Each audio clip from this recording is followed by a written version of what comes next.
Hello friends, welcome back to your YouTube channel Upcoming Achiever. In today's video we are going to discuss very important most expected questions supposed to ask by the interviewer during the interview for the UPHESC 2025. तो कहने का मतलब ये है कि अब जब हम तैयारी कर रहे हैं इंटरव्यू की प्रिपरेशन के लिए तो ये बहुत ही इंपॉर्टेंट होने जा रहा है कि कौन से ऐसे क्वेश्चन हैं कि जो हमारे आने जा रहे हैं, कि कौन से ऐसे क्वेश्चन है जो इंटरव्यूअर हमारा पूछ सकता है। ठीक है, तो उसकी प्रिपरेशन हमें पहले से करके चलनी है। तो वही क्वेश्चंस हम डिस्कस करने के लिए जा रहे हैं। तो without further due let's dive into this video.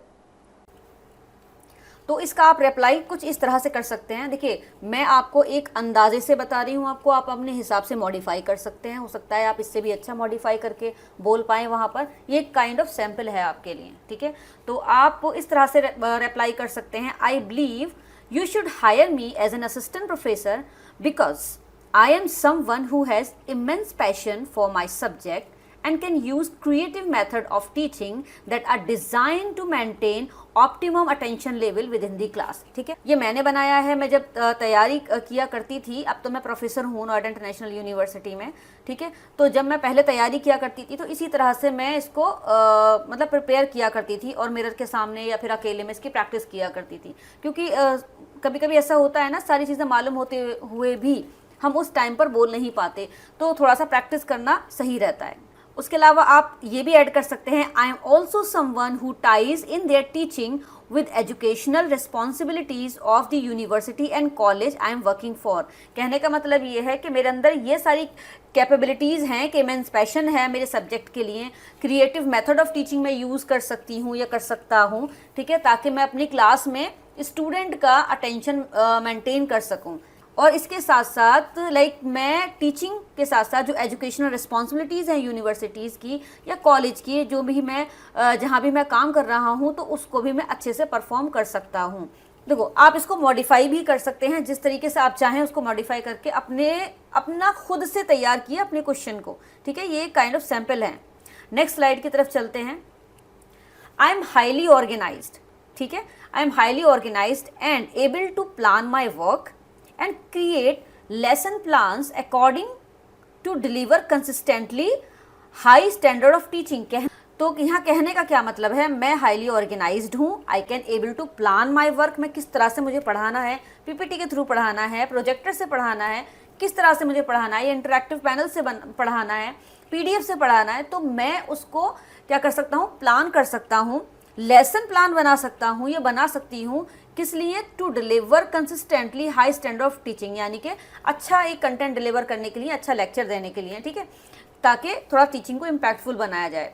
I have extensive and in depth knowledge of my subject matter. मतलब मैं जैसे ज्योग्राफी की हूँ तो मैं यही बोलूँगी, I have extensive and in depth knowledge of my subject matter, यानी कि ज्योग्राफी की मुझे अच्छी नॉलेज है, ताकि मैं उनका जो अटेंशन है इंटरव्यूअर का वो कैप्चर कर सकूँ।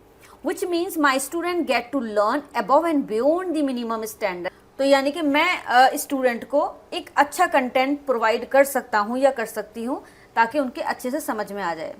I have core skill that make me effective. मुझे इस सब्जेक्ट में बहुत ही इन डेप्थ नॉलेज है, यानी कि कोर लेवल की, बेसिक से लेकर एडवांस तक की मेरे पास नॉलेज है।